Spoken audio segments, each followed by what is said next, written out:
What's going on, guys? Welcome to another episode of Smash JT. Between all the awesome game announcements that were unveiled during the Summer Fest and the Xbox Showcase, the PlayStation Showcase, the Ubisoft, the Capcom, the whatever Nintendo's doing and randomly dropping on social media, and all the incredible games that are on the horizon or coming out or have just come out, there are some serious concerns going on underneath all of that no one's really talking about that pose a serious threat to the longevity of the entire video game industry as we know it.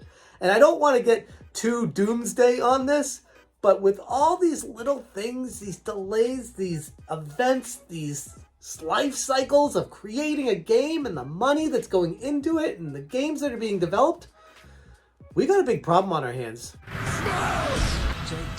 This is the biggest problem facing the entire game industry in 2023. If you're new to the channel, hit the subscribe button, bell for notifications, and yes, I do have an article on smashjt.com expounding upon what I'm going to talk about right now. I do genuinely, if you are going to check out smashjt.com for anything, this would be it. A lot of work went into this article. It's in the description below, and it goes into greater detail about what I'm going to be talking about here.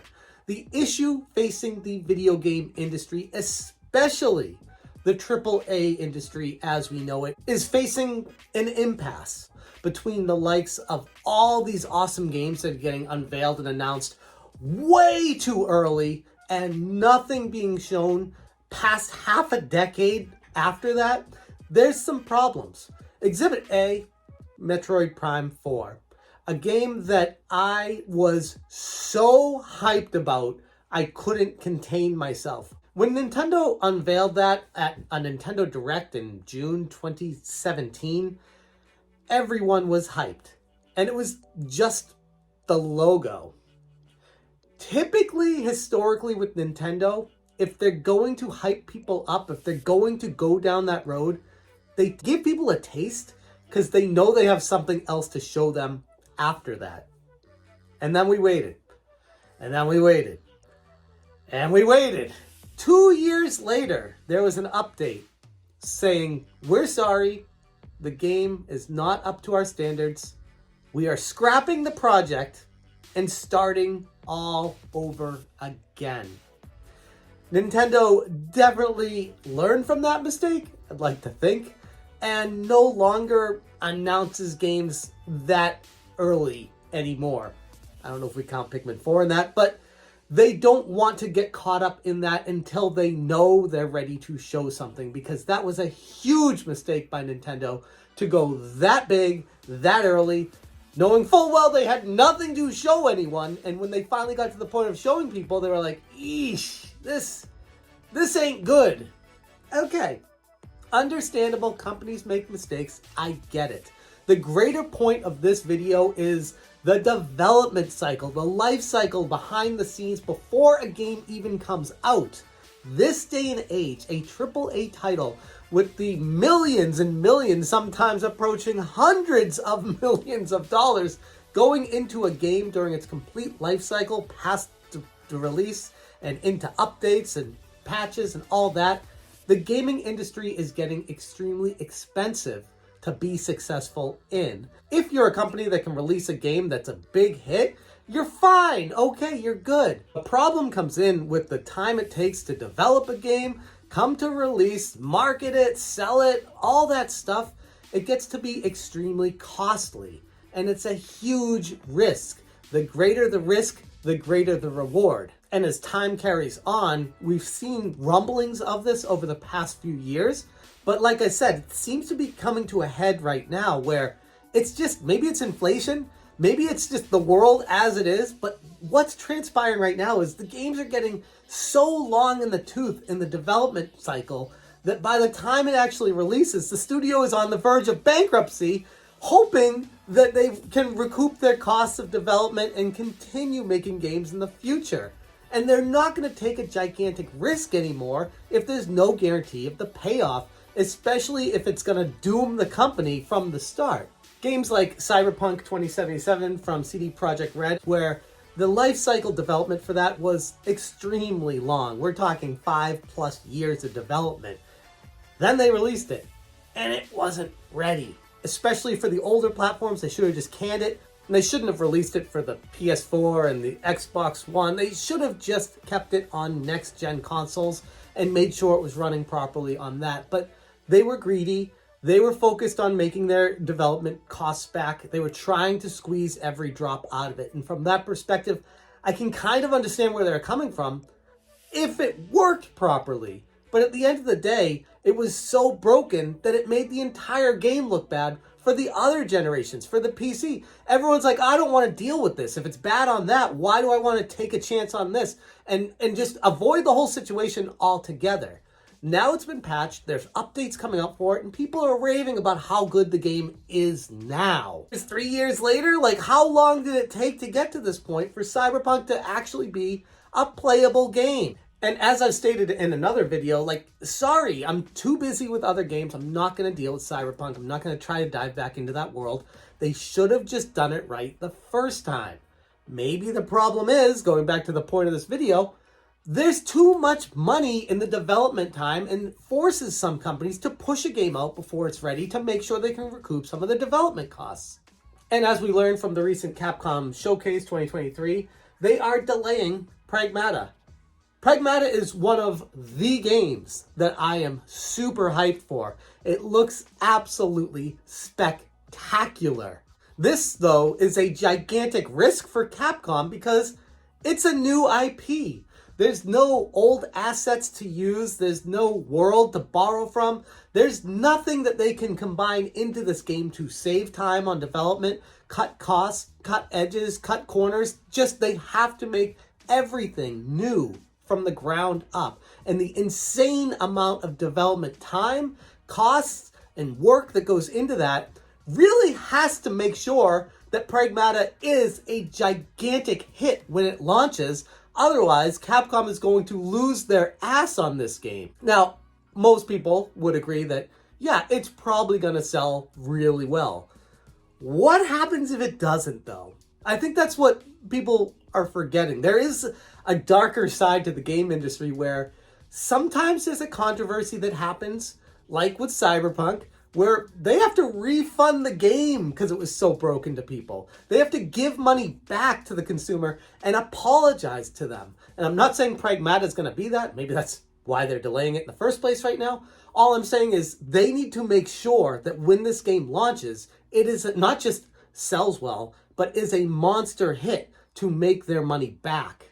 And as I notated in my article here, they have their old video still up, Pragmata, coming 2023. That's the title on Capcom's YouTube trailer for the initial launch trailer 1 year ago for Pragmata.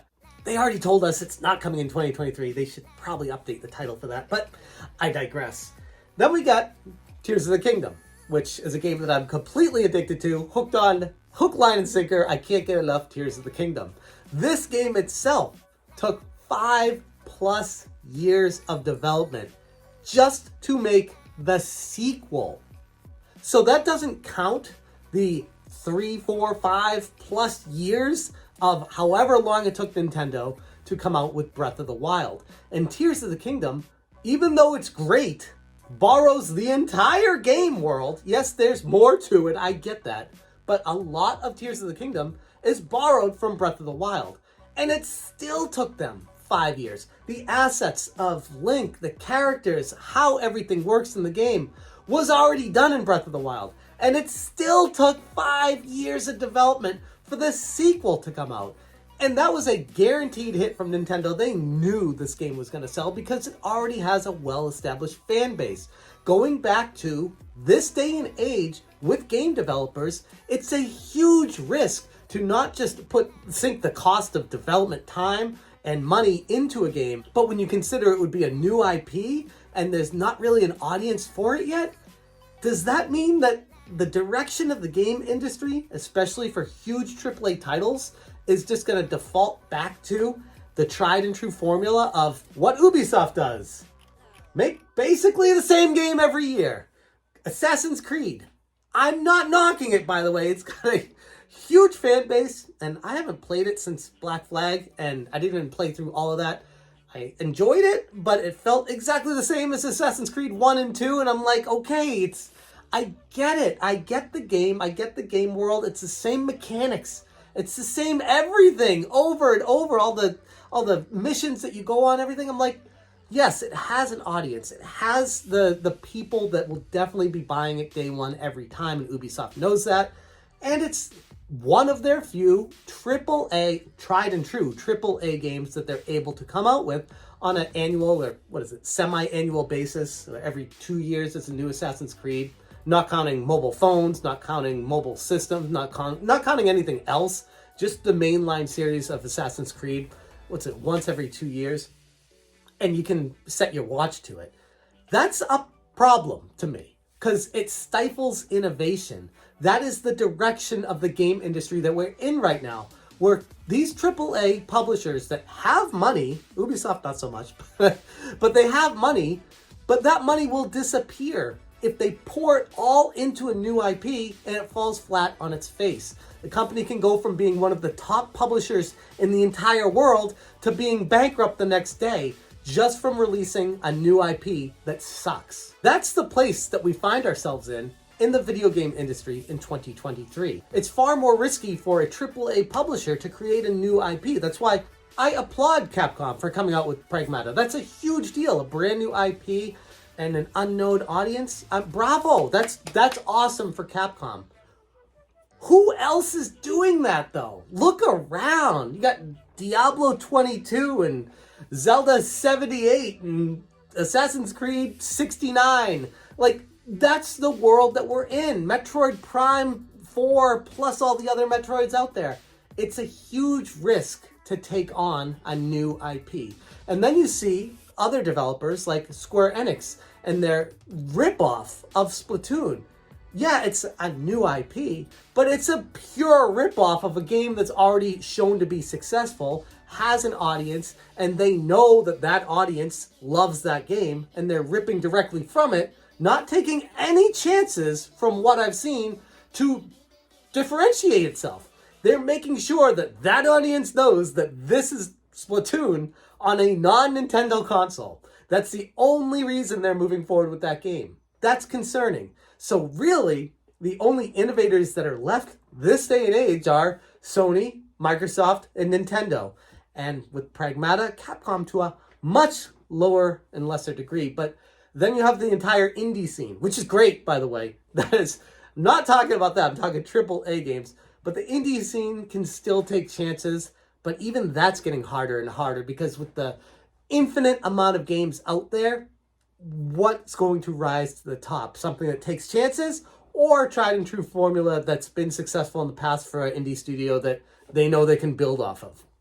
Just saying. And I feel like with the way the cost of these game development cycles have gotten, how out of control it is, it's only getting worse. It's spiraling out of control every day, worse and worse. Until what? The great video game crash of 2025. I mean, this can't keep up. It can't.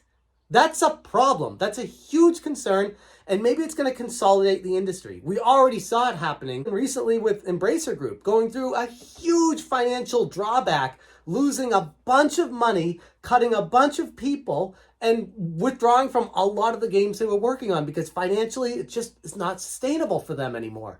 That's a problem for the game industry, and it's something that not a lot of people are talking about. And I feel like Capcom exposed it accidentally during their games event, where they were like, we know you want Pragmata, but we got to delay it to make sure it's right. And then it got me thinking about all these other games that are getting delayed and the development cycles that are going 6, 7, 8+ years. We're talking past the decade mark for some of these games. At what point do you cut your losses? At what point is it not worth it anymore? At what point do you decide not to make these games and just stick to the tried and true? And that in itself is a very dangerous road for the industry to be going down. But that's just my thoughts on the situation. Again, check out the SmashJT.com article for more information on my thoughts on the biggest problem facing the video game industry in 2023. Let me know down in the comments what you guys think about this situation, and I'm going to leave it there. As always, though, thank you guys so much for watching, and you stay smashing. Smash